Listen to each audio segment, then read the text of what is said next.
नमस्कार.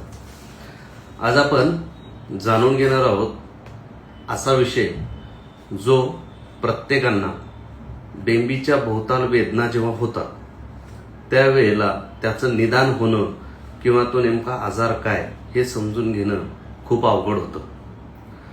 पहिला जो सहज डायग्नोसिस झाल्यानंतर लक्षात येणारा आजार म्हणजे कोलायटिस. कोलायटिस या आजाराबद्दल आज आपण जाणून घेणार आहोत. याच्या आधीचा आपला व्हिडिओ जो IBS होता त्याबद्दल आपण पूर्ण माहिती दिलेली होतीच. ज्यांना ती माहिती इंस्टाग्राम किंवा फेसबुकवरती उपलब्ध जर नसेल किंवा ती दिसत नसेल त्यांनी गट हेल्थ बाय जिंतुरे आयुर्वेद या YouTube चॅनलवरून आपण डाउनलोड करून किंवा ती माहिती जाणून घेऊ शकता. आज आपण कोलायटिस हा विषय नेमका काय आहे आणि पोटात दुखतं. बऱ्याच जणांना संडासला एक प्रकारची आव पडते, कधी कधी काही जणांना रक्त पडतं, काही जणांमध्ये अशा पद्धतीचे आजार दिसतात की जे कधी त्यांनी फील केलेलं नसतं. एक सोपं पण तेवढंच डायग्नोसिस झाल्यानंतर मेंटली डिस्टर्ब करणारा असा हा आजार. कोलायटिस म्हणजे काय तर साध्या सोप्या भाषेमध्ये जे आपले मोठे आतडे आहेत त्या मोठ्या आतड्यांमध्ये येणारी सूज, जी सूज आपल्याला भयंकर वेदना, कधी कधी संडासला रक्त पडणे तर कधी कधी म्युकस पडणे इथपासून सुरू होणारा हा आजार. हा आजार ज्याच्या नावाखाली येतो तो म्हणजे IBD. IBD म्हणजे काय तर इन्फ्लामेटरी बॉवेल डिसीज, ज्याच्यामध्ये सूज येते असं हे मोठं नाव म्हणजे IBD. IBDचे दोन लेकर आहेत. मोठ्या लेकराचं नाव आहे क्रॉन्स डिसीज, छोट्याचं नाव आहे अल्सरेटिव्ह कोलायटिस किंवा फक्त कोलायटिस. मोठं जे लेकरू आहे ते मुखापासून गुदापर्यंत कुठंही येऊ शकतं, त्याला क्रॉन्स डिसीज म्हणतात. आणि दुसरं जे आहे अल्सरेटिव्ह कोलायटिस हे मोठ्या आतड्यांमध्ये कोणत्याही ठिकाणामध्ये 4 ठिकाण जे दिले आहेत तिथून पासून सुरू होतं. कधी कधी ते लहान आतड्याचा जो शेवटचा भाग जो मोठ्या आतड्याला लागतो तिथं सुद्धा येतं. त्याचे वेगवेगळे प्रकार पडतात. अल्सरेटिव्ह कोलायटिस हा त्यातला एक सहज सोपा प्रत्येकांमध्ये दिसणारा हा आजार, जो कोणत्या कारणाने होतो किंवा कसा होतो त्याचे आपण जे प्रश्न आलेले आहेत त्याच्यावरती आपण उत्तर देणारच आहोत. तर अल्सरेटिव्ह कोलायटिस म्हणजे काय तर अल्सरेटिव्ह कोलायटिस म्हणजे असा आजार जो मोठ्या आतड्यांमध्ये सूज, तिथलं पचनशक्ती, त्या ठिकाणी होणारी रक्तस्राव, तिथल्या होणाऱ्या वेदना याचं मूळ कारण होणारा आजार म्हणजे अल्सरेटिव्ह कोलायटिस. अल्सरेटिव्ह कोलायटिस हा डिसीज जेव्हा होतो त्यावेळेला तो 3 टप्प्यात फील होतो. एकदम बेसिक टप्पा असतो तो म्हणजे साध्या सोप्पा सहज वेदना सुरू करणारा, म्हणजे कुठंतरी आपण काहीतरी खाल्लेलं असतं तिथून सुरू होणारा हा आजार, ज्यामध्ये पोटामध्ये हलकी सूज असते, एकदम हलकी, की जी फक्त आपल्याला सहज घरगुती उपाय करून आपण त्याला निभावून नेतो. दुसरा टप्पा असतो एकदम अल्सरेटिव्ह कोलायटिसचा मिड भाग. पहिल्या टप्प्यामध्ये माणूस 3 ते 4 वेळा, कधी कधी 6 वेळा संडासला दिवसभरात जातो आणि ते बेसिक आहे असं जाणवतं. कधी कधी आजार झाल्याच्या नंतर जेवण करून संडासला जाऊन येतो. दुसऱ्या टप्प्यामध्ये सकाळी 2 ते 3 वेळा तर जातोच, पण जेवण करूनही जातो. आणि जेव्हा तिसऱ्या टप्प्यात हा आजार जातो तेव्हा त्याच्यामध्ये तो पूर्ण लाल होऊन जातं आतडं. आणि त्या तिसऱ्या टप्प्यामध्ये माणूस सकाळी तर जातोच 3-4 वेळेला, पण त्यावेळेला रक्त पडायला लागतं किंवा कधी कधी शेंबूड पण पडतो त्याच्यासोबत. आणि काही जणांमध्ये भयंकर वेदना असतात, अगदी इतक्या की माणूस संडासून उठल्यानंतर सुद्धा थकतो. काही पेशंटचा असा अनुभव आहे की उठून बसणे हे सुद्धा त्यांना अवघड होतं. त्यासाठी सुद्धा माणूस लागतो जवळ. कारण संडास करून सुद्धा उठणे यामध्ये सुद्धा वेदना होतात, हातपाय गळून जातात, पूर्ण किडकिडा होतो माणूस तिसऱ्या स्टेज नंतर, कारण तेवढं रक्तस्राव होत असतो. तो रक्तस्राव ॲलोपॅथीचे औषधं जे वैद्य देतात, डॉक्टर देतात, त्यानुसार तो थोडा बहुत बरा होतो असं आपल्याला प्रत्येक रुग्णाला वाटत असतं. पण तो फक्त कंट्रोल होत असतो. आणि कंट्रोल झाल्याच्या नंतर त्यातला एक फायदा असा असतो की किमान संडासला जो मानसिक टेन्शन आलेलं असतं ते बंद होऊन जातं. दुसरा हा जो प्रकार आहे अल्सरेटिव्ह कोलायटिस, हा जो आजार आहे क्रॉन्स डिसीज, IBS, गॅस्ट्रायटिस आणि कोलायटिस, हे बेसिक 4 आजार की ज्याच्यामध्ये माणूस थकतो. पण तो कसा थकतो? मानसिकतेनेही थकतो, पोटाच्या आजारानेही थकतो आणि पैसा खर्चूनही थकतो. म्हणजे ह्या आजाराचं निदान होण्यासाठी मरमर करत जेवढा निदानाकडे जाण्यासाठी जी घाई असते तर ते निदान होत नसल्यामुळं बऱ्याच वेळेला खूप त्रास होत असतो. जसं म्हणतात ना की खर्च करणं सोपं आहे किंवा खर्च किती झाला याच्याची काही किंमत नसते, पण त्याचा जेव्हा हिशोब लागत नाही ना तेव्हा जो त्रास होतो त्या पद्धतीचा आहे हा आजार. शरीराची झीज होतही असते, पैसा जातही असतो, फक्त निदान लागत नाही. निदान लागत नाही ह्याचं सुद्धा टेन्शन असतं. हा आजार जो आहे पॉझिटिव्हली जर घेत बसलो आपण तर ह्याच्यामध्ये सगळ्यात महत्वाचं आहे की ह्याचे लक्षणं पहिले थांबले पाहिजेत. आजार काय आहे, आजाराचं नाव काय आहे किंवा हे जाणून घेण्याऐवजी मला जे लक्षणं होत आहेत ते आधी थांबले पाहिजेत. मला जो रक्ताचा त्रास होतोय तो थांबला पाहिजे. जात असलेल्या शरीरातले जो काही शरीरातला धातू, रक्तधातू आहे, जो म्युकस कप आहे, जे शरीराला बल देणार आहे, शरीराची ताकद आहे, ते थांबणं जास्त गरजेचं आहे. सगळ्यात महत्वाचं काय असतं की अल्सरेटिव्ह कोलायटिस हा जो आजार आहे तो त्याचे जे टप्पे पडतात कोलायटिसमध्ये, पहिल्यांदा अल्सरेटिव्ह कोलायटिस ज्याच्यामध्ये चट्टे पडतात, ज्या पद्धतीचे आपल्याला तोंड आल्याच्या नंतर इथं छोटे छोटे चट्टे पडतात, असे चट्टे आपल्याला मोठ्या आतड्यांमध्ये जाणवतात. तिथं पांढरटपणा दिसतो, लालिमा आलेला असतो, जखमा तिथला म्युकस गेलेला असतो. सोप्या भाषेत जसं इथं लाळ गेल्याच्या नंतर जो ड्रायनेस फील होतो त्या पद्धतीचं तिथं फील होतं. दुसरा असतो इन्फेक्शियस डिसीज. इन्फेक्शियस कोलायटिस जो असतो तो कुठलं तरी आपण काहीतरी खाल्लेलं असतं, काहीतरी अशा गोष्टी आपण खाल्लेल्या असतात. तर ते बेसिक आहे. काही आजार नसेल तर माणूस खायला घाबरत नाही आणि त्या गोष्टी होतात आणि त्याच्यामध्ये प्रॉब्लेम दिसतो, तो म्हणजे इन्फेक्शियस कोलायटिस होतो. इन्फेक्शन जेव्हा होतं त्यावेळेला इन्फेक्शनवरती अँटीबायोटिक किंवा असे कोणते आजार घेतल्याचं तो त्यावेळेला जातो. पण हाच आजार जर एक चूक झालेली आहे, छोटी चूक झालेली आहे, त्याच्यावरती अँटीबायोटिक किंवा इतर औषधं घेतली, तो कोलायटिस गेला किंवा त्याचा त्रास गेला, तिथं सोपा मार्ग येतो. पण बऱ्याच वेळेला आपल्याला तो आजार गेला हे समजत असतानाही आपण त्याकडे दुर्लक्ष करतो आणि ज्या चुकांमुळे तो आजार आलेला असतो त्याच चुका आपण पुन्हा करतो. सोप्या भाषेत जर आपल्याला एखाद्या ठिकाणी वडापाव खाल्ला तर आपल्याला माहिती आहे हा वडापाव खाऊन आपल्याला जर त्रास झालेला आहे तरी सुद्धा आपण त्याच ठिकाणी जाऊन वडापाव खातो आणि पुन्हा तो इन्फेक्शन वाढत जातं.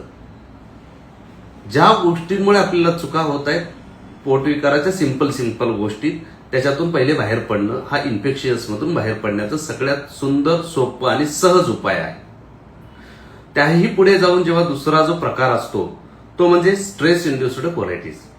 स्ट्रेस इंड्युस्ड कोलायटिस मध्ये काय होतं की सगळ्या गोष्टी आपण जेवत असतो, सगळ्या गोष्टी खात असतो, पित असतो, पण सगळं खात असताना डोक्यामध्ये कायम चिडचिड असते. साधं जेवण करायचं म्हटलं तरी चिंता, शोक, म्हणजे अन्नाकडे वासना जी आहे ती सतत चिडचिड करून खाण्याची असते. जसं आपल्या भारतीय शास्त्रामध्ये अन्नाला परब्रह्म म्हटलेलं आहे किंवा एक प्रकारचं असं उपमा दिलेली आहे की ते देवा समान आहे, यज्ञ समान आहे किंवा यज्ञात टाकलेल्या समिता समान आहे. पण आपण या सगळ्या गोष्टीचा विसर काढून चिडचिड करत, त्रास घेत किंवा त्याच गोष्टी 10 मिनिटं एखादी गोष्ट आपण बाजूला नाही ठेवू शकत का जेवण करत असताना? ठीक आहे, आपल्या आयुष्यामध्ये दुःख आहे, खूप दुःख आहे, दुःख नाही असा कोणीच नाहीये. ज्या पद्धतीनं साधू संतांमध्ये जसं म्हटलं जातं की कोणाच्याही घरात मृत्यू नाही असा कोणीही नाही, त्याच पद्धतीनं कोणाच्याही जीवनात दुःख नाही असा कोणीच नाही. अगदी मी जरी म्हटलं की मला दुःख नाही, असं नाहीये. प्रत्येकाला दुःख आहे. कोणाला शरीराचं दुःख आहे, कोणाला मानसिक दुःख आहे, कोणाला आजारपणाचं दुःख आहे, कोणाला अतिसुखाचं सुद्धा दुःख आहे. भरपूर पैसा आहे पण ठेवायचा कुठे ह्याचं दुःख आहे. ज्याच्या घरामध्ये खूप काही आहे, त्याच्या घरामध्ये मुलं बाळ चांगली नाहीत याचं दुःख आहे. स्ट्रेस नाही असा माणूस जगात नाही. फक्त तो घ्यायचा का सोडायचा हे आपल्यावर आहे. म्हणून काही बाबतीमध्ये दगड होणं हाच उपाय असतो. स्ट्रेस इंड्युस्ड कोलायटिस आणि त्याच्यानंतर अँटीबायोटिकचा अतिवापर. बऱ्याच वेळेला आपलं शरीर जे असतं, आपले आतडे जे असतात हे मऊ आहेत, नाजूक आहेत. त्याच्यावरती बऱ्याच प्रक्रिया होत असतात आणि त्यावरती तिथं असणाऱ्या कृमी असतील, तिथं असणारे जंत असतील, तिथं असणारे बॅक्टेरिया, गुड बॅक्टेरिया असतील, ह्यांचं ते राहण्याचं स्थान आहे. असं नाहीये की आपण जसं बाहेरच्या अन्नावरती जगतो तसं आपल्या शरीरावर सुद्धा जगणारा कोणी असतो. जसं मोठ्या झाडावरती बांडगुळं जगत असतात त्या पद्धतीनं आपल्या शरीरावर सुद्धा जगणाऱ्या कृमी आहेत, जंत आहेत.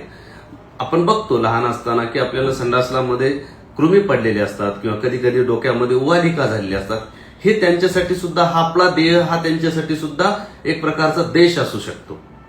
त्यामुळे असं नाहीये की आजार होत नाहीत किंवा ते, पण जेव्हा अतिबॅक्टेरिया किंवा अँटीबॅक्टेरियल जे औषधं आहेत किंवा अँटीबायोटिक्स आहेत ह्यांचा जेव्हा अति वापर होतो, बऱ्याच वेळेला त्याची उष्णता, काही लोकांना जे पित्त प्रकृतीचे आहेत त्यांच्या शरीरामध्ये उष्णता आहे त्यांना ते सहन होत नाही आणि ते सहन न झाल्यामुळं काही लोकांमध्ये त्याचे परिणाम इथपर्यंत दिसतात की त्याच्यामध्ये कोलायटिस बसतो. कोलायटिस झाल्याच्या नंतर बऱ्याच लोकांमध्ये तो कंट्रोलमध्ये, जशी गोळी सोडली जाते तसा तो कंट्रोलमध्ये येतो. आणि काय सोडायला पाहिजे सगळ्यात महत्वाचं तर, ज्या लोकांमध्ये अल्सरेटिव्ह कोलायटिस असेल, इन्फेक्शियस कोलायटिस असतील किंवा औषधांच्या वापरांमुळे असेल किंवा स्ट्रेसमुळे असेल, तर कोलायटिसच्या काही गोष्टी अशा असतात की ज्याच्यामध्ये तिखट खाणे हे थोडं बाधत असतं. तिखट खाल्ल्याच्या नंतर तोंडाची सुद्धा आग होते, कधी कधी गुदद्वाराची पण आग होते आणि पोटामध्ये सुद्धा भयंकर आग होते. अशा व्यक्तींनी तिखट म्हणजे विशेषतः हिरवी मिरची टाळायला पाहिजे. हिरवी मिरची टाळल्याच्या नंतर त्याच्याऐवजी कोणती तर लाल चटणी खाऊ शकतो. भारतीय, त्यातल्या त्यात महाराष्ट्रीय, त्यातल्या त्यात मराठवाड्यातले जेवढे लोक असतात जे उष्ण कटिबंधात असतात, ह्या लोकांमध्ये नॉर्मली शरीरामध्ये उष्णता खूप असते, गरमी खूप असते, तापट स्वभाव आहे. त्यामुळे ह्या लोकांमध्ये गरमीच्या पदार्थांमुळे तिखट किंवा मोहरीसारखे पदार्थ खाल्ले तर जास्त त्रास होतो. त्यामुळे मोहरी आणि हिरवी मिरची हे सगळ्यात आधी टाळलं पाहिजे आणि त्याच्याऐवजी लाल चटणी घालली पाहिजे. लाल चटणी खाल्लात काही प्रॉब्लेम नाही. जिभेला चवीला जेवढं आपल्याला बरं वाटतं ना तेवढंच खायचं. आपला आहार जो असतो ना हा पोटासाठी नसतोच, आपला हा आहार हा जिभेसाठी असतो. नेहमी बघतो आपण की जे जिभेला चांगलं लागतं ते खाण्याची आपली जास्त इच्छा असते. पोटाला काय बरं आहे हे आपण नाही बघत. तर अशा वेळेला जेव्हा आपण तिखट खायचं असेल तेव्हा लाल चटणीचं तिखट खायला पाहिजे. दुसरी गोष्ट, बऱ्याच वेळेला मी व्हिडिओमध्ये सांगत असतो की बाबा शेवगा किंवा त्याही पुढचे जाऊन जे पालेभाज्या असतील किंवा त्याही पुढे जाऊन आपण दही, आता हे सगळ्यांचे जिव्हाळ्याचे विषय आहेत. कारण हे जिभेसाठी चांगले वाटतात पण पोटासाठी हानिकारक आहेत. शेवगा असेल किंवा आपल्याला दही असेल हे दोन्ही उष्ण आहेत आणि त्याच्यामुळे त्यातून होणारा जो त्रास आहे तो अल्सरेटिव्ह कोलायटिसची कंडिशन वाढवतो. जेव्हा तुमच्या आतड्याची ताकद वाढते त्यावेळेला दही नाही, तुम्ही लस्सी प्या ना, रात्री 12ला प्या, काही प्रॉब्लेम नाही. आजार नसेल तर रात्री 12, 1, 2ला जरी पोहे खाल्ले तर काही प्रॉब्लेम नाही. एक वेळेस आपल्या आजारातून बाहेर पडा. बाहेर पडल्यानंतर सगळं खा. एखाद्याला ते पचतं, एखाद्याला नाही पचत. असं तुम्ही 10 लोक कोलायटिसचे काढा, त्याच्यामध्ये टॅली करा की बाबा त्यांना आहार कोणता पचतो, तर तुम्हाला लक्षात येईल की जो आजार तुम्हाला आहे तो त्यांना पण आहे आणि जे तुम्हाला पचतं ते त्यांनाही पचत नाही. म्हणजे जे जे गोष्टी पचत नाही, काही कॉमन गोष्टी असतात त्या टाळायच्या असतात. आणि त्याही पुढे जाऊन बऱ्याच जणांमध्ये उपाशीपोटी पाणी पिणं ही एक सवय लागलेली आहे. उपाशीपोटी पाणी पिणं म्हणजे अग्निमांद्य करणं आणि अग्निमांद्य जर होतील तर ती सूज अजून वाढत जाते. एक प्रकारचं फक्त प्रेशर देणं.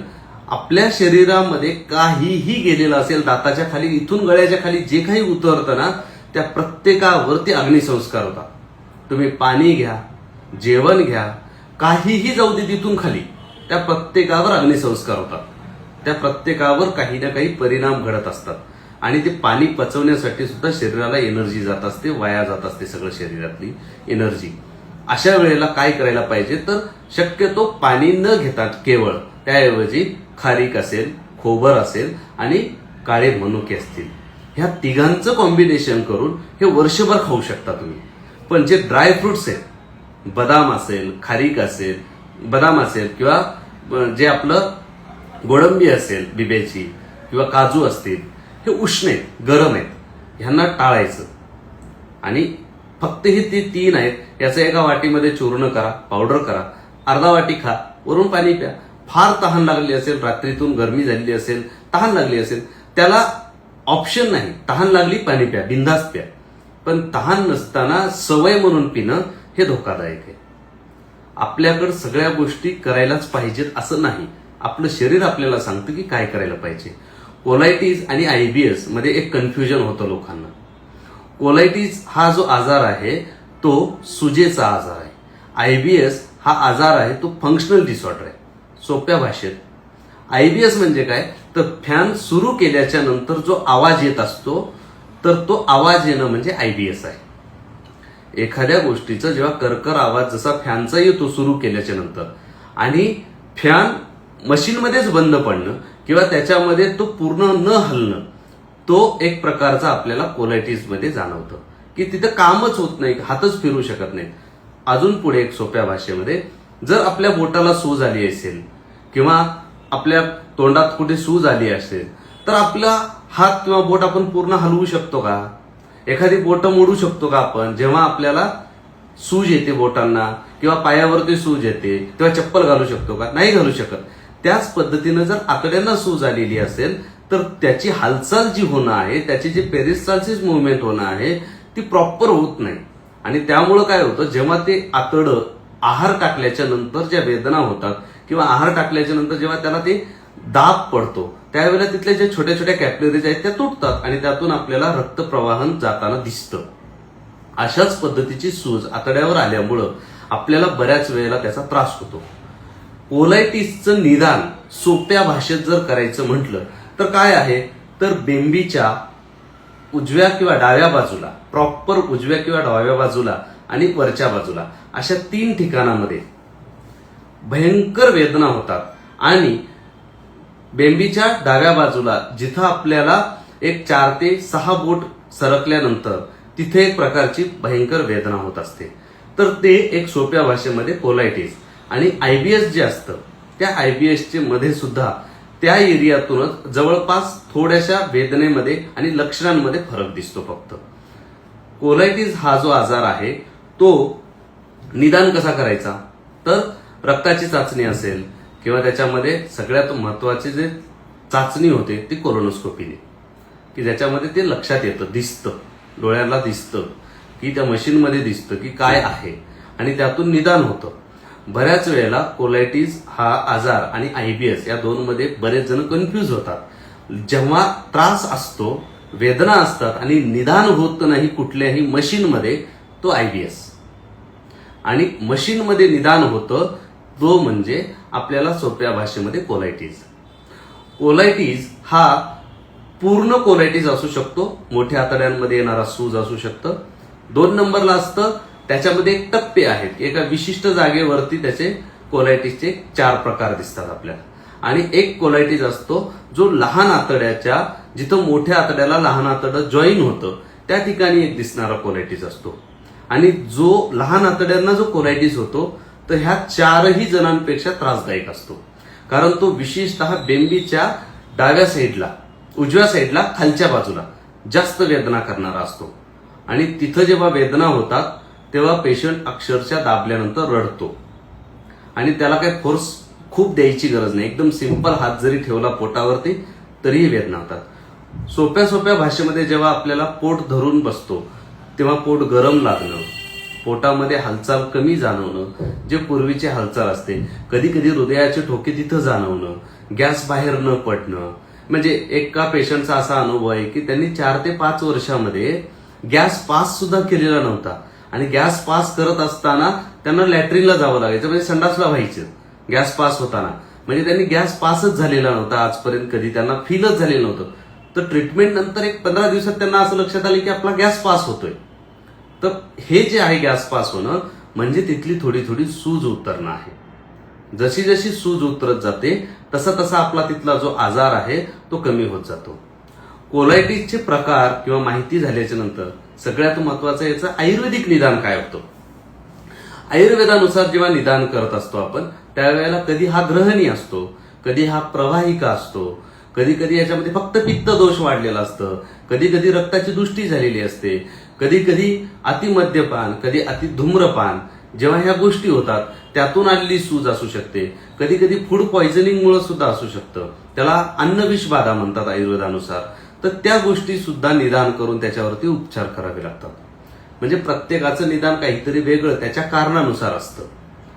पण बऱ्याच जणांमध्ये जेव्हा आयुर्वेदिक निदान होतं किंवा कुठलंही निदान होतं तर त्याच्यात पथ्य काय करायला पाहिजेत. प्रत्येकाचं म्हणणं असतं की काय खावं काय. तर माझं वैयक्तिक मत असतं जेव्हा तुमच्या पोटामध्ये त्रास असतो त्यावेळेला आयुर्वेदानुसार सांगितलेल्या गोष्टी ज्या असतात त्याच्यामध्ये तुमच्या जेवणामध्ये थोड्या थोड्या प्रमाणात का होईना तूप चालू केलं पाहिजे. सुरुवातीचे 4-8 दिवस औषधांची ट्रीटमेंट झाल्याच्या नंतर घरचं औषधी किंवा घरचं तूप दोन्हीपैकी एक चमचा, अर्धा चमचा थोडं थोडं घ्यायला पाहिजे. ज्या पद्धतीनं मोठ्या जाळ लावायचा असेल किंवा अग्नी यज्ञामध्ये सुद्धा आपण चमच्याने कसं टाकतो त्याच्यामध्ये जेव्हा तूप कसं टाकतो यज्ञामध्ये तर त्या पद्धतीचं थोडं थोडं तूप आपल्या आहारामध्ये ठेवणं. जसं त्याच्यामधला जो म्युकस आहे तिथल्या ज्या जखमा आहेत त्या भरून येण्याला मदत होतात. त्याच्यानंतर तिथल्या गुड बॅक्टेरिया चांगल्या होतात, काही जणांना ताकद मिळते.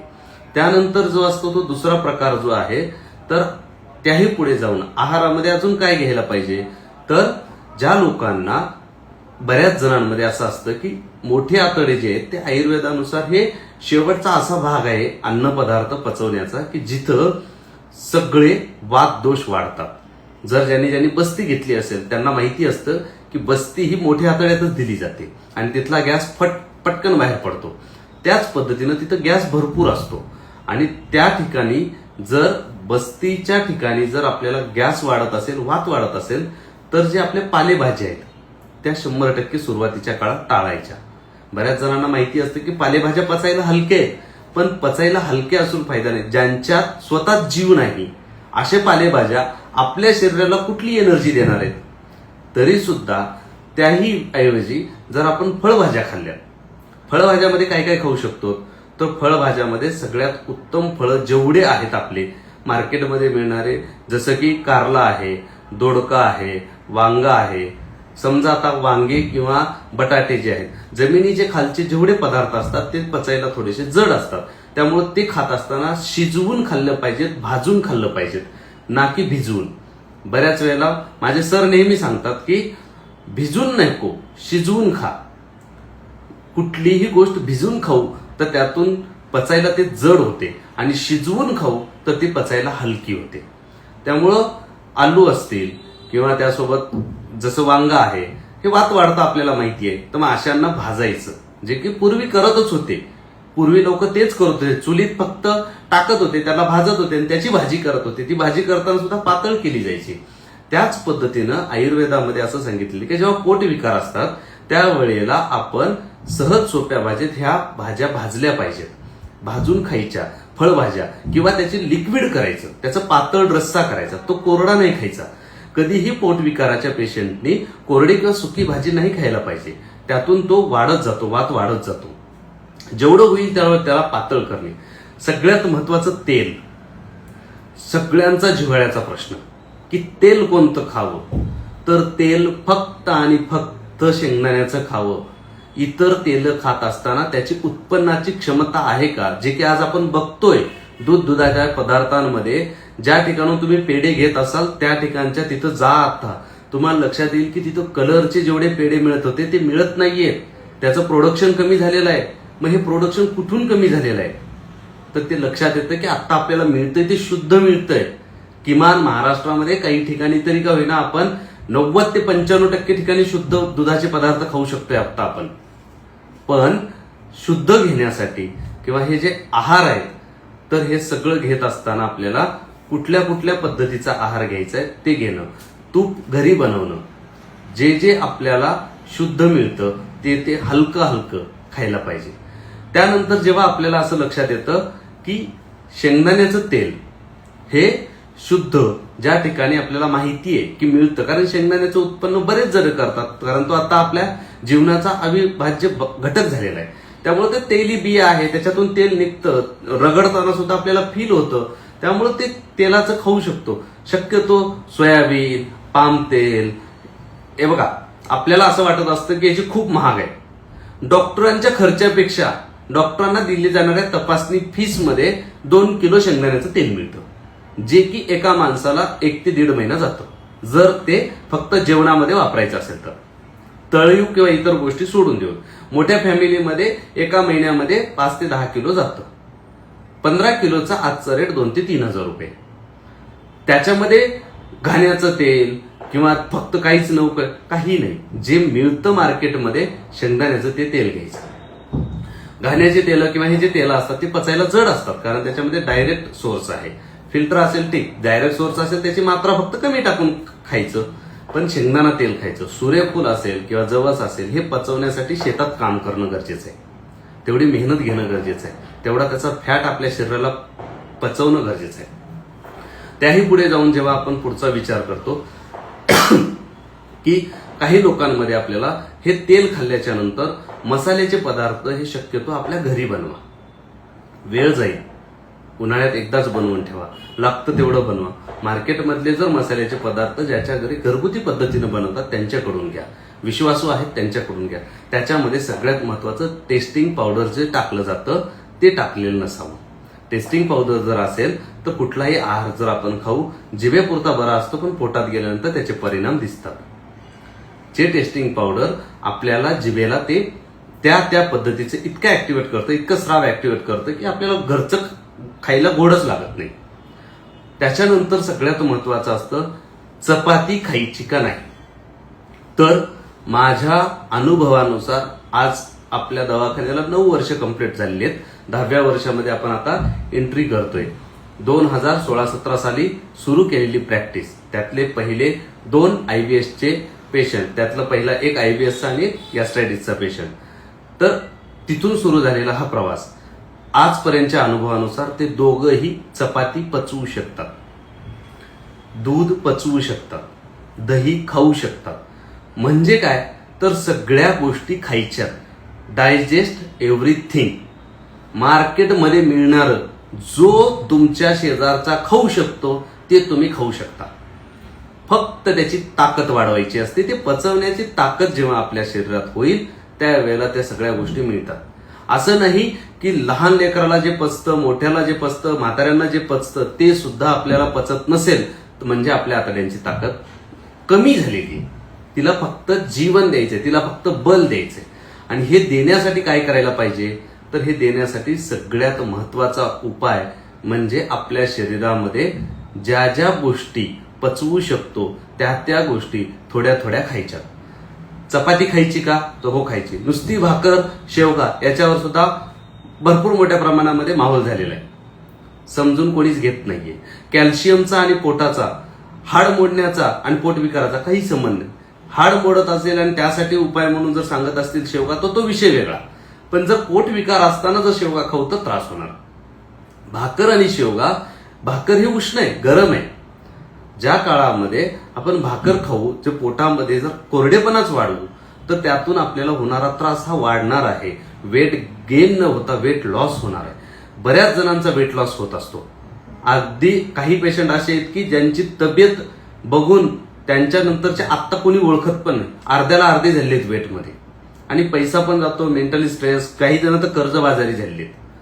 भाकर हा उपाय नाही. चपाती हे का खायचंय तर चपाती हे शरीराला बल्य आहे, शरीराला ताकद देणारी आहे, बृहन करणारी आहे, शरीराचं संधान करणारी आहे, शरीरामध्ये जिथं जे जे काही बिघाड झालेला आहे ते भरून काढणारी आहे. चपाती ही जेवढी आपण खाऊ तेवढं आता पचवू शकतो. हा, जर पचत नसेल तर दोष चपातीचा नाही आपला आहे. फक्त चपातीचं पीठ हे आपल्या डोळ्यासमोर आपण जाऊन काढून आणलं पाहिजे. मार्केटमध्ये पॅक केलेलं आहे ते नाही. त्याच्यामध्ये मैदा आहे का नाही किंवा हे सगळ्या गोष्टी रिसर्चचा भाग आहे.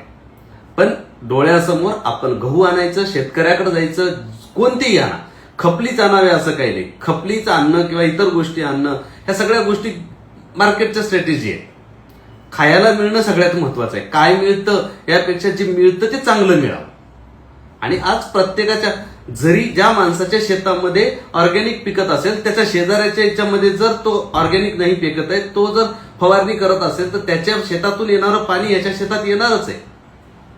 100 एकरच्या वावरामध्ये जर तो मधल्या सेंटरला पिकवत असेल तर ते ऑर्गॅनिक आहे. पण जर त्याच्या आजूबाजूला सगळे इनऑर्गॅनिक आहेत, सगळेच जण जर फवारणी करत असतील आणि एकच माणूस ऑर्गॅनिक करत असेल तर ऑर्गॅनिक कसं असणार आहे? त्याच्या शेतातलं वारं इकडे येणार आहे, त्याच्या शेतातली पाणी इकडे येणार आहे, सगळ्याच गोष्टी तिथे येणार आहेत. म्हणजे काही गोष्टीला अति पण नाही करायचं. खायला मिळतं ते महत्वाचं आहे, काय मिळतं ते महत्वाचं आहे. त्यामुळं फक्त स्वच्छ मिळावं, आपल्या डोळ्याच्या समोरचं असावं, डोळ्याच्या माघारीचं नाही. बऱ्याच वेळेला आपण तुपामध्ये पण भेसळ झालेली बघतोय. मांसाचं पाणी म्हणजे जे फॅट आहे, फॅट ऑइल टाकलेलं आहे लोकांनी, पण ते असं महागारी करतात. मग ते डोळ्यासमोर जे होतं ज्याच्यातून चांगलं मिळतंय, असे शेतकऱ्याच्या ज्या गोष्टी दुसऱ्याला 100 रुपये द्यायचे, शेतकऱ्याला 110 रुपये देऊन त्याच्या घरातून माल नेला आणि सीझन बघायचं, कोणत्या सीझनमध्ये काय पिकतं, जवळच्या शेतकऱ्याकडे जायचं, जवळच्या गावातल्या शेतकऱ्याकडे जायचं, तिथं जाऊन एकदाच काय ते लागणार वर्षभराचा माल आणायचा. नाही होत वर्षभराचा माल, त्यांना सांगून ठेवायचं की दादा तुमच्याकडेच ठेवा, मी पैसे देऊन जातो, मला जसे लागेल तसं मी तुमच्याकडून नेईन. शेतकरी तयार असतात आणि शेतकरी बुडवत नाही. शेतकरी हे इमानदार असतात.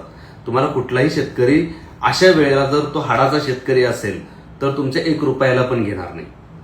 फक्त त्या शेतकऱ्याला पण 4 पैसे मिळतील, त्याच्या पण मालाला भाव मिळेल, त्याला पण त्याच्या कष्टाचं चीज होईल. तो तुमच्यासाठी उलट आनंदानं करेल. उलट शेतकरी तुम्हाला जर तुमच्याकडून पोतं भरलेलं तर मुठभर एक्स्ट्रा टाकेल. म्हणजे उदाहरण देतो की तो द्यायला कमी करत नाही. आणि हे तुम्ही पण अनुभवता की जर शेतकरी असेल तर वजन काटा मापत नाही, घेऊन जा दादा म्हणतो.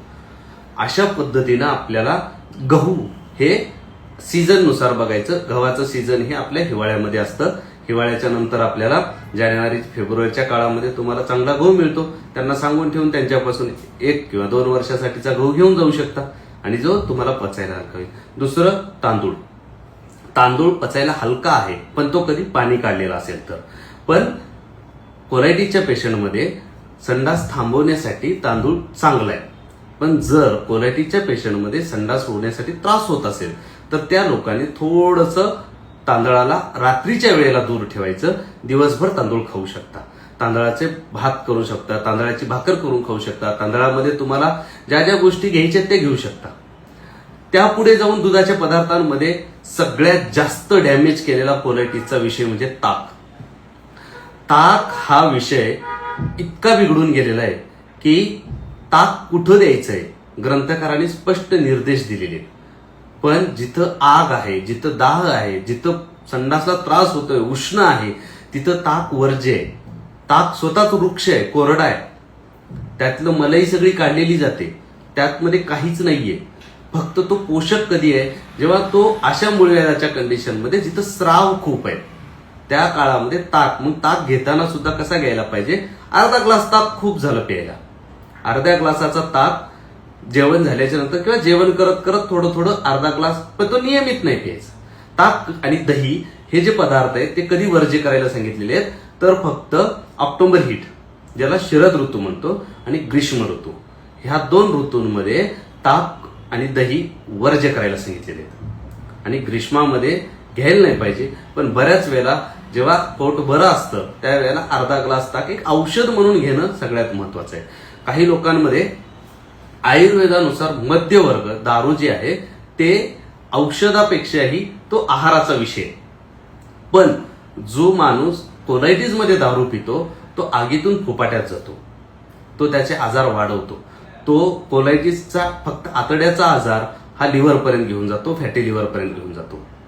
उष्णता वाढवतो, रक्ताची दुष्टी वाढवतो, रक्ताचं फ्लो वाढवतो.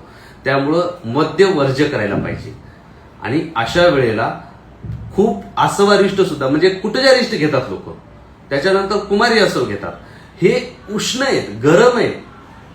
म्हणजे फक्त एवढंच आहे की त्याचे गुणधर्म थंड जरी तो त्याच्यामध्ये घेत असेल तरी त्याच्यावरती संस्कार आणि त्याच्यामध्ये होणारा जो फर्मेंटेशन आहे ते उष्णच आहे. तो फक्त जाणवायला थंड होऊ शकतो. पण आतमध्ये गेल्यानंतर त्याची एनर्जी आहे ती गरमच राहणार आहे. त्याही पुढे जाऊन आहारीय कल्पना ज्या असतात त्या जेवणाच्या प्रॉपर 2 वेळा ठेवा. सकाळचं जेवण, संध्याकाळचं जेवण ठेवा. शक्यतो रात्रीला लेट नाईट जेवू नका. जेवण कमीत कमी 3 तास आधी व्यवस्थित घ्या आणि संध्याकाळच्या वेळेला जे आहे 7 वाजताच्या पर्यंत जेवण करा. झोपेच्या 3 तास आधी जेवण घ्या. त्याच्यानंतर झोपला, शांत झोप लागेल. स्ट्रेस घेऊ नका. कुठल्याही आजाराचा उपाय टेन्शन घेऊ नाही. माझं एक सोपं उदाहरण सांगतो की गाडी आपली सिग्नलला थांबलेली आहे. सिग्नलला थांबलेली असेल तर गाडी चालू असेल तरी पेट्रोल संपणार आहे आणि गाडी धावत असेल तरी सुद्धा पेट्रोल संपणार आहे. जर गाडी सिग्नलला थांबलेली आहे, एखाद्या आजाराबद्दल आपल्याला होतंय, तर हे जे आहे ना माइंड, ह्याला जर शांत ठेवलं, काही वेळासाठी ह्या गाडीचं जर लॉक बंद केलं तर आपल्या शरीराचा जो अग्नी आहे किंवा जो एनर्जी आहे ती वाचते. बऱ्याच वेळेला आपल्याला उपचारामध्ये रोगाचं नाव जाणून घेणं, काय झालंय हे बघणं, त्याचं गुगल करणं, युट्यूब करणं, इंस्टाग्राम बघणं, सगळीकडे फक्त स्क्रोलिंग स्क्रोलिंग स्क्रोलिंग. लाईफमध्ये आजाराशिवाय भरपूर काही पडलेलं आहे. जगण्यासाठी सुंदर सुंदर ठिकाण आहेत, तिथं जा, होऊ देत त्रास. काही वेळेला त्रास होतो. लॉंग ड्राईव्ह निघणं, फिरून येणं, काही नाही झालं तर मंदिरात जाणं, देवदेवाच्या ठिकाणी जाणं, नाही आवडत निसर्गात जा, प्राण्यांना बघा, सगळ्या गोष्टी करू शकतात. फक्त ह्याला बंद ठेवायचं आजाराच्या बाबतीत. त्रास हा प्रत्येकालाच आहे. सोप्या भाषेत, फ्रॅक्चर झालेल्या माणसाला वेदना नसतात का? फ्रॅक्चर झालेल्या माणसाला त्रास नसतो का? त्याच्यामध्ये रॉड टाकल्यानंतर वेदना नसतात का? मग असतात ना, पण तो माणूस सहन करतो ना. मग तो सहन करतो का? जरी त्याला, अहो तुम्ही कॅन्सरच्या पेशंटच्या कधी दवाखान्यात जाऊन बघितलात ना, त्यांच्या वेदना त्यांना कितीही अगदी इंजेक्शन जरी टोचवले तर त्याच्या वेदना लवकर कमी होत नाही.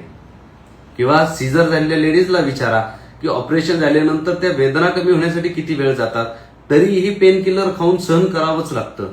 कारण शरीरामध्ये वेदना आहेत म्हणजे ते जिवंत आहेत पेशी. जर त्या पेशी मेल्या तर तुम्हाला वेदनाच जाणवणार नाहीत. आणि म्हणून त्या वेदना होत जरी असतील तरी इथं त्याचे परिणाम नाही होऊ द्यायचे. इथं नाही परिणाम झाला की तिथली सूज आपोआप उतरते. थोडासा वेळ घेऊन, वेळ देऊन, हळूहळू पथ्य करत करत, बऱ्याच वेळेला अति कुठलीच गोष्ट करायची नाही. 2 वेळेचं जेवण, जिंदगी सुखाची, जी फॅमिली आहे ती, काम व्यवस्थित करायचं. आपण 2 गोष्टीसाठी आलोय. आपल्याकडे 2 कर्म दिलेत, एक कर्म नाही तर भक्ती योग. एक तर कर्म करा गपचूप, पॉझिटिव्ह करा, ज्याच्यामध्ये पुण्यवान कर्म करा, किंवा असे कर्म करा की ज्याच्याशी आपल्याला काही देणं घेणं नाही. आणि दुसरं आहे भक्तियोग करा. इतकी भक्तियोग करा की प्रेमानंद महाराजांनी इतकी, म्हणजे नाव घेतलं तरी डोळ्यात अश्रू आले पाहिजेत ईश्वराचं, इतके भक्तियोग करा. म्हणजे स्वतःला इतकं ठेवा की ह्याला वेदना आहेत तर त्या तोच सहन करेल, आपल्याला इथपर्यंत जाऊ द्यायची नाही. कारण इथं गेलं ना तर सुई टोचले तरी त्रास होतो. आणि हे शरीर नाशवंत आहे, नाशवंत देह आहे, हे कधीही नासणारच आहे. वैद्य आहे म्हणून मी काही 1000 वर्ष जिवंत राहणार नाही. माझं सुद्धा आयुष्य जे काही लिहिलेलं आहे प्रारब्धामध्ये तेवढंच राहणार आहे. फक्त जो वेदना, सुखकर आयुष्य जगण्यासाठी वेदना जे आहेत त्या अनुकूल वेदना असल्या पाहिजेत, की ज्या मला सहन होतील अशा वेदना असल्या पाहिजेत. सुखकर वेदना म्हणजे काय? आपल्याला पाहिजे असणारा आपल्याला मिळणं, ह्या सुद्धा वेदनाच आहेत. म्हणजे मला डॉक्टरकी मिळणं किंवा डॉक्टरकीला ऍडमिशन मिळणं, मी डॉक्टर होणं, हे काय सुखासाठी जरी वाटत असेल तरी इथं पण दुःखच आहे. कारण हे सुखकरच असणारं दुःख आहे. जे मला बरं वाटतंय पण ते वेदनाच आहे. मग अशा वेदना होणं किंवा ह्या गोष्टी जाणवणं, इथून आपल्याला याच्यामध्ये बाहेर पडणं महत्वाचं आहे. त्यामुळं पॉझिटिव्ह राहणं ह्या सगळ्यात महत्वाचे कोलायटिसमध्ये गरजेचं आहे. सोपं नाहीये पण अवघड तर अजिबात नाही. दुसरी गोष्ट की जेव्हा पंचकर्म काय करायचे, तर पंचकर्म करत असताना मी विनंती करतो तुम्हाला की कुठलंही पंचकर्म करत असताना स्वतः आधी एक गोष्ट लक्षात घ्या की तुमच्या शरीराची ताकद आहे का. तुमच्या शरीराची ताकद असेल तर पंचकर्म करा. आधी औषधावर 2 ते 3 महिने ट्रीटमेंट घ्या. आधी बल वाढवा, ताकद वाढवा आपल्या शरीराची, तरच ह्याची शुद्धी होईल. तुमच्या शरीरात ताकदच नाही, तुमच्या शरीरात मळ इतका नाहीये की मी पिळून काढावा. मळालेला हे शर्ट माहितीये, पण तो मळालेला शर्ट जर ते सुट्टाच नाहीये, चिकट आहे, तर ते मळ निघेल का? नाही निघणार. आणि अशा पावसाळ्याच्या कंडिशनमध्ये याचं चिकटपणा निघेल का? नाही निघणार. शॅम्पू लावा, काही लावा, किंवा याच्यामध्ये निरमा लावा, काही लावला तर याचा चिकटपणा निघणार आहे का? नाही निघणार. पण आपल्या शरीराचा चिकटपणा काढायचा असेल तर त्याच्यामध्ये पहिले पाचन होणं गरजेचं आहे, दीपन होणं गरजेचं आहे. जेवण करून त्याच्यामध्ये बल वाढवा. बल वाढल्याच्या नंतर मग पंचकर्म करा. आणि आयुर्वेदातले पंचकर्म जे आहेत हे बस्ती आहे, याच्यामध्ये विरेचन आहे, त्याच्यानंतर ह्या दोन जे पंचकर्म आहेत ना हे मुख्य पंचकर्म आहेत. पंचकर्मामध्ये 5 कर्म आहेत. एक वमन जे उलटी वाटं काढलं जातं, एक विरेचन जे संडास वाटं केलं जातं, तिसरं जे आहे बस्ती ज्याच्यामध्ये गुदद्वारामध्ये नळी टाकून औषधी काढा असेल, तेल असेल, दुधाचे वेगवेगळे जवळपास 100च्या वर बस्तीचे प्रकार आहेत ते दिले जातात. त्याच्यानंतर जे आहे त्याही पुढे जाऊन नस्य जे नाकात औषध सोडलं जातं. त्यानंतर जे आहे रक्तमोक्षण जे हातातून रक्त वगैरे काढलं जातं. एकदा 1-2 महिन्यामध्ये तुम्हाला कॉन्फिडन्स आला, एक आजार मी जिंकू शकतो, त्यावेळेला पंचकर्म करा. आणि हे झाले मेन मुख्य पंचकर्म. मग बाह्य पंचकर्म कोणते करू शकतात तुम्ही, जे की तुम्हाला कुठल्याही प्रकारचा त्रास देणार नाही? एक शिरोधारा, डोक्यावरती तेलधारा असेल, तक्रधारा असेल, दुधाची धारा असेल, ज्या धारा टाकून थोडंसं जसं महादेवाच्या पिंडीवर पाणी पडतं त्या पद्धतीने तो धारा घेणे, हे शिरोधारा हे करू शकता. त्याच्यानंतर नाकामध्ये नस्य फक्त एक कमी मात्रेमध्ये फक्त बोट लावून औषधी तेल लावणे, या पद्धतीचं फक्त आपल्या प्रकृतीनुसार तेल घ्यायचं. कधी कानामध्ये औषध सोडणं असेल, पोट चोळणं असेल, किंवा पाठीला मालिश करणं असेल, किंवा पूर्ण अंगाला मालिश करणं असेल, ह्या सगळ्या गोष्टी फक्त तेल जे आहेत, तिळतेल हे शेवट नाही. तिळतेलाने पंचकर्म होत नाही. आयुर्वेदामध्ये कुठेही फक्त तिळतेल वापरून पंचकर्म करा असं दिलेलं नाही. करोडो तेल दिलेले आहेत आणि ते प्रत्येक तेल व्यक्तीच्या वेगवेगळ्या वृत्तीनुसार, प्रकृतीनुसार वेगवेगळ्या पद्धतीने आपल्याला वापरावे लागतात, जे की पोटविकारामध्ये कमीत कमी 50 ते 100 तेल वापरू शकतो. त्या पद्धतीनं तेल वापरणे आणि शुद्ध सिद्ध तेलानेच जेव्हा पंचकर्म होतं तेव्हा खर्चही होतो आणि व्यवस्थित पंचकर्म होतं आणि शरीराला बल मिळतं, ताकद मिळते. पंचकर्म झाल्याच्या नंतर माणूस वर्षभर टेन्शन फ्री राहतो. कुठल्याही प्रकारच्या वेदना राहत नाहीत, कुठल्याही प्रकारचं शरीरामध्ये असं जाणवत नाही की मी आजारी आहे. एखादा आजार आला तरी असंच कॉन्फिडन्स असतो की 8-10 दिवसात जाईल. अशा पद्धतीचा कॉन्फिडन्स पंचकर्माने येतो. जेव्हा हा आजार होतो कोलायटिस, याचा पंचकर्म झाल्याच्या नंतर शेवट काय असायला पाहिजे, तर 2 पद्धतीचे शेवट आयुर्वेदानुसार सांगितलेले आहेत. एक रसायन चिकित्सा आणि दुसरं जे आहे ते पोषण चिकित्सा. आतड्याची ताकद इतकी वाढवायची की रात्रीला वडापाव आणि 1 ग्लास लस्सी पिऊनही सकाळी 6 ते 7च्या या वेळेत तेव्हा त्याच्याही आधी उठल्या उठल्या त्याचे जुलाब झाले पाहिजे किंवा संडास लागली पाहिजे किंवा पोट साफ झालं पाहिजे. म्हणजे त्याची कुठलीही बाधा किंवा ऍसिडिटी, जळजळ, मळमळ हे कुठलेही लक्षणं नसले पाहिजे. तिथून म्हणजे कोलायटिस मधून बाहेर पडलो. कोलायटिस बरा होत नाही हे असे कितीतरी आजार आहेत ज्याच्यामध्ये जगात औषधच नाही. हे कोण सांगतं? ज्यांनी निदान केलेलं आहे, ज्यांनी त्या रोगाला नाव दिलंय तेच सांगतात की जगात औषध नाही. मग देता काय पेशंटला? जगात औषध नाही मग देतात काय? जर जगात औषध नाही तर मग तुम्ही जे दिलंय ते काय, हा विचार करा. जगात औषध नाही असं कुठलाही रोग नाही. जो रोग नाही त्याच्यावरती एंड फक्त एकच रोग आहे ज्याला जगात औषध नाही, ते म्हणजे मृत्यू. बाकी सगळ्या रोगांना काही ना काही लक्षणं कमी करणारं, आयुष्य वाढवणारं किंवा जेवढे श्वास आहेत प्रारब्धामध्ये ते वाढवणारं औषध 100% आहे. डायबिटीज जगात औषध नाही मग काय खातोय आपण? बीपी जगात औषध नाही मग काय खातोय? मरेपर्यंत गोळ्या खातोय आपण. जगात औषध नाही असा रोग नाही, फक्त मृत्यू सोडून. त्याही सोबत जेव्हा असे आजार होतात ज्यामध्ये पोषण करायचं असतं तर त्यातलं सगळ्यात महत्वाचं कोलायटिस हा 95% ते 98% कोलायटिस आजारातून लक्षण फ्री जीवन माणूस जगू शकतो. जो काही 2% 5% आजार पोटात राहतो तो प्रत्येकालाच राहतो. ज्या पद्धतीनं फ्रॅक्चर झाल्याच्या नंतर मोडलेला हाड आहे, जरी त्याच्यामध्ये काही टाकली त्याची ताकद नॅचरल मध्ये येणार आहे का? नाही येणार. तशाच पद्धतीनं हाही आजार 95 ते 98% ठीक होतो. 1-2% जो असतो तो इन्फेक्शन बसल्यानंतर त्या शरीराला जो काही त्रास झालेला आहे एखाद्या पदार्थांमुळे तो बरा होऊ शकत नाही, किंवा एखादा पदार्थ पचवू शकत नाही, तेवढा पदार्थ फक्त टाळायचा आहे. कोलायटिसमध्ये आहार घेत असताना किंवा त्याही पुढे जाऊन माझं किंवा सिनियर जे अप्पा शास्त्री होते पंचभौतिकचे, त्यांनी कोलायटिसमध्ये पोटविकारामध्ये शेवट जो केलेला आहे तर दुधामध्ये दिलेलं औषध. ज्या वेळेला दूध पचेल कोलायटिसच्या पेशंटला, त्यावेळेला त्याचं आतडं 90 ते 95% पूर्ण बरं झालेलं आहे.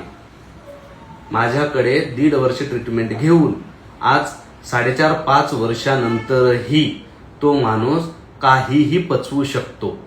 त्यांचा एक व्हिडिओ टाकणार होतो मी, फक्त त्यांचा आवाज आणि इतर गोष्टी मला ते फक्त बदलून टाकावे लागणार आहेत, कारण त्यांना काही बऱ्याच गोष्टी ते प्रतिष्ठित व्यक्ती आहेत, त्यामुळे त्यांना जरा काही गोष्टींचे ते द्यायला तयार नव्हते. पण मी त्यांना सांगितलं, रिक्वेस्ट केली की तुम्ही या आजारातून बाहेर पडलात तर प्लीज एवढ्यासाठी द्या की काही लोकांमध्ये ज्या निगेटिव्ह गोष्टी पसरलेल्या आहेत की कोलायटिस बरा होत नाही किंवा ह्याला औषध नाही. बरेच जण असे आहेत की कमेंट करत राहतात, आजपर्यंत कमेंट करतायत, त्याच्यामध्ये किमान हाई कमेंट आली असती मला की मी बरा झालोय, पण त्या कमेंट ज्या असतात ज्या त्रास देणाऱ्या असतात. मग त्या सतत विचार घेण्यापेक्षा दूध ज्या वेळेला पचेल त्यावेळेला कोलायटिस जातो. हे कोलायटिसचं एंड आहे. आणि जेव्हा कोलायटिसमध्ये जे काही छोट्या छोट्या गोष्टी चुका होतात, जे काही आजार होतात, कोलायटिस हा आजार उन्हाळा, हिवाळा, पावसाळा या तिन्ही ऋतूमध्ये ट्रीटमेंट केल्यानंतर कायमचा जातो. म्हणजे ज्याच्यामध्ये जे काही 10-5% राहतं किंवा 2-4%, 5% पर्यंत राहतं, ते का राहतं तर त्याच्यामध्ये समजा म्हशीचं दूध पचायला त्रास होऊ शकतो, किंवा हेवी एखादा जर काही पदार्थ जसं पनीर असेल ते खाऊ नाही शकत, फक्त त्याची मात्रा कमी करून खावं लागतं. म्हणजे जिथं 10 भज्जे खाणार आहेत तिथं 5 भज्जे खावे लागतात. आणि नियम एकच आहे, खाऊन पिऊन बरे व्हा. न खाता पिता बरे होण्यापेक्षा खाऊन पिऊन त्रास हा न खाता पिता होण्यापेक्षा खाऊन पिऊन झालेला कधीही चांगला. सगळ्यात महत्वाचं, ह्या निगेटिव्ह विचारातून बाहेर पडा. जेवढे जास्त निगेटिव्ह विचार राहतील तेवढ्या विचारातून पहिले बाहेर पडा. मेडिटेशन करा, ओशोंचं मेडिटेशन करा. ओशोंचं डायनामिक मेडिटेशन म्हणून आहे, ते 100% करा. त्यांचा नंबर आपल्याला संभाजीनगरमध्ये त्यांची संस्था आहे, तिथं जाऊन तुम्ही त्यांचं मेडिटेशन करू शकता. मी गॅरंटी देऊन सांगू शकतो की तुमच्या मनामध्ये कुठलेही निगेटिव्ह विचार जे अडकलेले आहेत, जे सुटत नाहीयेत किंवा ज्या गोष्टी तुम्हाला सांगता येत नाहीयेत, ह्या विचारातून तुम्ही फक्त आणि फक्त 1 तासात मोकळे व्हाल. 1 तासानंतर तुमच्या सगळ्या गोष्टी बाहेर पडायला लागतील डायनामिक मेडिटेशन. त्यामुळं संभाजीनगरच्या तिथं जावा, तिथं जाऊन करा, 1-2 दिवस ते घ्या. त्याच्यानंतर तुम्हाला लक्षात येईल की तुम्हाला ह्या आजारातून तुम्हाला बाहेर पडताना, किंवा हा आजार म्हणूनच नाहीत, आयुष्यातल्या बऱ्याच निगेटिव्ह विचारांपासून दूर राहू शकता. सोपं उदाहरण घ्या, मी तुमच्या सोबत आहे, मी इथं सगळं बघतोय, तुमचं ऐकतोय, तुमचे आजार ऐकतोय, तुमचा त्रास ऐकतोय, तर हे ऐकून माझ्यावर किती परिणाम व्हायला पाहिजे. बऱ्याच वेळेला आपण बघतो एखादी गोष्ट वाचली तर तुम्हाला त्याच्यावर परिणाम होतात, किंवा तुम्हाला लक्षात येते अरे हा आजार आपल्याला असा आहे का. तर मी तुमचं किंवा इतक्या लोकांचं मी रोज ऐकतोय किंवा इतक्या लोकांचे त्रास मी ऐकतोय, तर ते ऐकत असताना त्याचे माझ्यावर किती परिणाम व्हायला पाहिजेत, किंवा हे माझ्यापर्यंत, मनापर्यंत किंवा माझ्या शरीरापर्यंत, माझ्या बुद्धीपर्यंत किती जायला पाहिजे. हे न जाण्याचं कारण म्हणजे एक तर मेडिटेशन, आणि दुसरं भगवान धन्वंतरींची कृपा, सद्गुरूंची कृपा, की आपल्यापर्यंत न घेण्याचं कारण ते कर्म मी करतच नाहीये. जे मी तुमच्यापर्यंत येतंय हे ईश्वराची कृपा आहे. मी जे काही घेतोय ते मी त्यांचं फळ खातोय. प्रत्येक जण व्यवसाय करत असताना त्यातून मिळणारा पैसा, त्यातून येणारी जे काही सुख आहे, जसं बापाच्या जीवावर पोरग खातं, तसे धन्वंतरी, सद्गुरू हे बाप आहे, त्यांच्या जीवावर मी पोरग आहे, मी खातोय. याच गोष्टी आहेत. म्हणून ह्या आजारातून बाहेर पडत असताना निगेटिव्हिटी अजिबात ठेवू नका. दुसरी एक विनंती, आपण व्हॉट्सअपवरती जास्तीत जास्त कनेक्ट राहू, किंवा तुमचे प्रश्न जे आहेत ते व्हॉट्सअप करा. इतर गोष्टी किंवा फेसबुक असेल, इन्स्टा असेल, तिथं उत्तर देत असताना बऱ्याच वेळेला काही गोष्टी सांगू शकत नाही. व्हॉट्सअपचा नंबर आपला दिलेला आहे, कॉल घेऊ शकत नाही कारण भरपूर कॉल येत राहतात. जवळपास 100च्या वर मला कॉल येत आहेत की बाबा छोट्या छोट्या गोष्टी विचारणं असेल, प्रश्न असतील, किंवा जुन्या पेशंटचे कॉल येत असतात. त्यामुळं चांगले जर ज्यांना खरंच प्रश्नाची उत्तरं हवे असतील, किंवा ऑनलाईन कन्सल्टेशन हवं असेल, किंवा प्रत्यक्ष भेटायचं असेल, तरी सुद्धा व्हॉट्सअपवरती जो आपला 7588 565 आणि 112 हा जो नंबर आहे, या नंबरवरती संपर्क करू शकता. फक्त एवढंच आहे विनंती की वाईट वाटून घेऊ नका की एखाद्या वेळेस मी उत्तर देऊ शकत नाही किंवा एखादी गोष्ट मेसेज चुकतो किंवा तुमचा मेसेज मी बघू शकत नाही. त्याचं मूळ कारण 100 लोकांशी बोलत असताना काही गोष्टी चुका किंवा काही उत्तर राहू शकतात. जर मी रिप्लाय नाही देऊ शकलो तर एक फक्त डॉट किंवा एखादा फक्त प्रश्नार्थक चिन्ह एवढा जरी मेसेज टाकला तर मी तिथं लगेच तो मेसेज बघतो. कधी कधी जे मेसेजेस असतात काही महत्वाचे मेसेजेस पण राहू शकतात. त्याचं मूळ कारण तेच आहे की तिथं उत्तर. आणि कोलायटिसमध्ये सगळ्यात महत्वाचं एक सांगायचं राहिलं ते म्हणजे की हा जो आजार आहे, जर पोटातल्या वेदना आत्ता पावसाळा आहे त्यामुळं फळभाज्या खा. आणि सगळ्यात महत्वाचं की पोटाला महानारायण तेल हे चांगल्या कंपनीचं, केरळच्या कंपनीचं कुठल्याही किंवा महाराष्ट्रातल्या अशा कंपनीचं जिचं नाव आहे चांगलं, जसं बैद्यनाथ असेल किंवा इतर असतील, त्या कुठल्याही एखाद्या कंपनीचं घेऊन थोडंसं जेवणाच्या अगोदर किंवा रात्री झोपताना किंवा आंघोळीच्या आधी सकाळी सकाळी थोडंसं बेंबीत टाकून पोट चोळा. फक्त चोळत असताना एकदम हलका हात फिरवा, खूप असा दाब देऊन किंवा पोट चोळलंच पाहिजे असं नाही. एकदम सिंपल फक्त हात पोट चोळा आणि हे नियमित 8 ते 15 दिवस करा. कोलायटिस मधले किमान ज्या सूज आहेत, ज्या वेदना आहेत, ज्या तिथल्या पेरिस्टाल्सिस मुवमेंट होण्यासाठी जो कडकपणा आलेला असतो, ज्या बेंबीच्या बाजूला नळ ताट होतात, ते कमी होण्याला मदत होते. ह्या सगळ्या गोष्टीतून तुम्ही बाहेर पडाल आणि भगवान धन्वंतरीच्या कृपेनं जे काही पोटविकार आपल्याला आहेत किंवा ज्या काही गोष्टी आहेत, जे काही घरावरती परिणाम झालेले आहेत किंवा घरच्यांना समजत नाहीये हा आजार काय आहे, नाटक करतोय का किंवा विचार करतोय का, कुठलेही निगेटिव्ह विचार करून किंवा जे मानसोपचार तज्ञाच्या काहीतरी गोळ्या खाऊन झोप घेणे असलं काहीही करू नका. व्यवस्थित शांत चित्ताने या आजारातून बाहेर पडा. 3 महिन्यामध्ये तुम्हाला खाऊन पिऊन बरं वाटायला लागणं महत्वाचं असतं आणि त्यानंतर मेडिटेशन आणि जे जीवन जगणार आहेत किंवा ज्या गोष्टी आहेत त्या पुण्यासाठी खर्च करा. बरे झाल्याच्या नंतर किंवा बऱ्याच वेळेला काही पेशंट स्वतः बरे झाले ना की पुढच्यांना ट्रीटमेंट द्यायला जातात किंवा पुढच्यांना त्याच्या माहिती सांगायला जातात. तर अशा चुका करू नका. पुढच्यांना औषधं देणं किंवा ज्याच्यातून तुम्हाला बरं वाटतं हे दुसऱ्याला देऊ नका. ज्यांनी तुम्हाला बरं वाटलं ते दुसऱ्याला बरं वाटेलच असं नसतं. त्यामुळं योग्य तुमच्या जवळचे डॉक्टर असतील, ज्या डॉक्टरांपर्यंत तुम्ही ट्रीटमेंट घेताय त्यांच्याकडून ह्या सगळ्या गोष्टी समजून घ्या, वेळ घ्या, त्यांना वेळ मागा आणि समजून घेऊन तुमचे जे प्रश्न आहेत ते डायरेक्ट विचारण्यापेक्षा एका कागदावरती लिहा आणि त्याच्यावरचे प्रश्न विचारा. आधी जाणून घ्या, तो तुमचा अधिकार आहे. आधी बोला, तो तुमचा अधिकार आहे. तुम्ही बोलणं महत्वाचं आहे. तुम्ही बोलाल तर निदान सोपं जातं. कारण जेवढ्या गोष्टी तुमच्याबद्दल तुम्हाला माहिती असतात तेवढ्या गोष्टी मला माहिती नसतात किंवा एखाद्या वैद्याला माहिती नसतात. त्यामुळे तुम्ही बोलणं, तुम्ही सांगणं, तुमच्या चुका तुम्ही मान्य करणं किंवा काहीही असू देत, काहीही असू देत, कुठलीही चूक असू देत जे की तुमच्या मनात सुद्धा बसलेली आहे, सल आहे तुमच्या मनातली, ती सुद्धा वैद्य पुढे काढा. तिथं तुम्ही, कारण वैद्य नारायणो हरी, वैद्य हा नारायणाचं स्वरूप आहे. तो नारायणच तुम्हाला ठीक करणार आहे. नारायणापुढे तुम्हाला माफी मागायला किंवा झालेल्या चुकातून बाहेर पडायला काही होणार नाही. आणि तुमच्या मेंदूवरती, मनावरती जी काही शंका आहे, जी काही सल टोचत आहे, त्यातून तुम्ही नक्की बाहेर पडाल. तोपर्यंत जे काही तुमचे प्रश्न असतील, व्हॉट्सअप नंबर दिलेला आहे, फेसबुकचा आहे, इंस्टाग्राम आहे, युट्यूबला गट हेल्थ बाय जिंतुरे आयुर्वेद या पेजवरती सुद्धा हा व्हिडिओ येईल. कारण बऱ्याच वेळेला पॉलिसीमुळे हा डिलीट पण होऊ शकतो, त्यामुळे तो युट्यूबला राहील. आपला जो नंबर आहे तो व्हॉट्सअप नंबर 7588 565 112 या नंबरवरती तुम्ही व्हॉट्सअप करून तुमचे डिटेल्स किंवा तुम्हाला काय पाहिजे असेल ते मागवू शकता किंवा त्याचे उपचार घेऊ शकतात. तोपर्यंत